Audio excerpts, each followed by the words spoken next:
وبه نستعين على أمور الدنيا والدين والصلاة والسلام على أشرف الأنبياء والمرسلين سيدنا محمد عليه الصلاة والسلام. marka hore Ilaahay baa mahadle inagu caafimaad qabna halkan isugu keenay marka labaad waxaan u mahadnaqayaa dhalinyaradan aqoon-yahanka Fahmiye Cabdikariin iyo ay ka mid yihiin iyo habluhuba sidii la inoo sheegay research-ka ka diyaariyay aqoon engineering ah ama xirfad ah oo aynu aad ugu baahannahay inta kadib waddankeenu Somaliland waxa jooga dhalinyaro badan oo wiilal iyo gabdho ah oo aan shaqaynin ama amal la'aan ah marka hore waxaanu dhiiri gelinaynaa haddii aan nahay xisbiga talada haya ee waddani in dhalinyaradu shaqo abuur loo sameeyo waana ku ololaynay waxa kale oo dhiiri gelinaynaa in dhalinyaradu aanay shaqo uun doonine bal iyagu ay isku dayaan inay shaqo abuuraan waxyaabaha yaryar la yiraahdo small business-ka lacag yar oo aad reerkiina ka heshay badee wiil iyo gabadhba waa lagu bilaabi karaa waxyaabaha dee caalamiga ah ee adduunka ka jira waxa ka mid ah ragga adduunka iyo dee dumarka ugu lacagta badanba ma jiro qof mushahar ka taajiray markaad akhrido mushaharka ugu badan haddii aad qaadato iyo baahidaadu way isku sargo'ayaan laakiin inta badan dadka ladan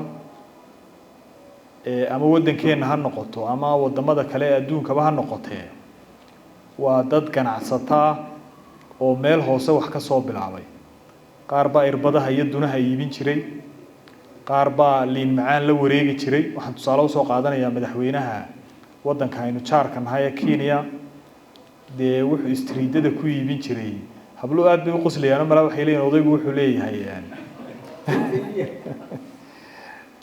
waa wax jira wuxuu suuqa ku iibin jiray saytuunka bahalka la yiraahdo iyo liin macaanta iyagu ku iibin jiray isaga laftiisa ka sheekay markii uu campaign-ka galayay kaba uu xidho markii uu dugsiga sare galayay baa ugu horeysay cagaag buu ka hoose iyo dugsiga dhexe uu ku dhigan jiray runtii dhalinyaradeena anigoon u dayrinaynin waddankeenu maanta waa la ictiraafay meel wanaagsan baynu maraynaa caqabado badan baa ina haysta waa ka wacyi gelinaynaa tahriibta iyo wixii la mida iyo inay waddankooda ka safraan waxaanu ku dhiiri gelinaynaa inay waddankooda ka shaqeeyaan inay waddankooda ka shaqaystaan inay xirfado bartaan xirfaduhu aqoonteennii lafteedii haddii ay wada noqoto jaamacad oo qof waliba uu rabo xafiis inuu fadhiisto dee xafiisyadu inama qaadayaan in kooban baa xafiisyada fadhida laakiin in xirfado la barto oo xirfado kala duwan la barto oo qof kasta bal horta marka hore waalid baa ku dhalay uu ku soo barbaariyay kharash badan baa kugu baxay dugsiga hoose dhexe sare ilaa heer jaamacadeed waa safar dheer safarka dheer markii aad dhamaysay dee guriga ha dhex fadhiyeen bal horta marka horeysa naftaada maaree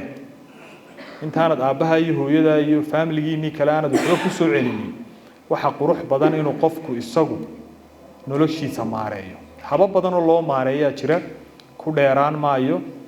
waxaan aad iyo aad ugu mahadnaqayaa dhalinyarada caawina soo casuuntay haddaan khaldanin magacoodu yahay Innovate aim la baxay Innovate and Motivate Soma aim magac wanaagsan bay qaateen oo waa ujeedo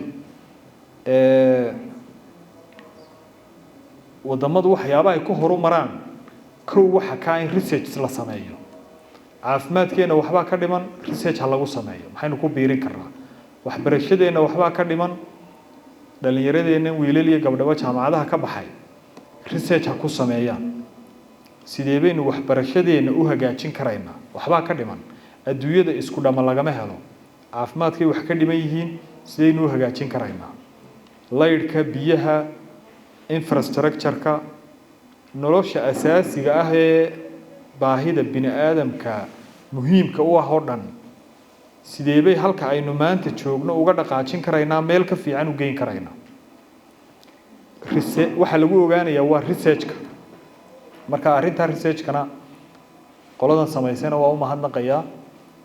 dhalinyaradeenna kale ee aqoon-yahankaana waa ku dhiirigelinaya. Asalaamu calaykum waraxmatullahi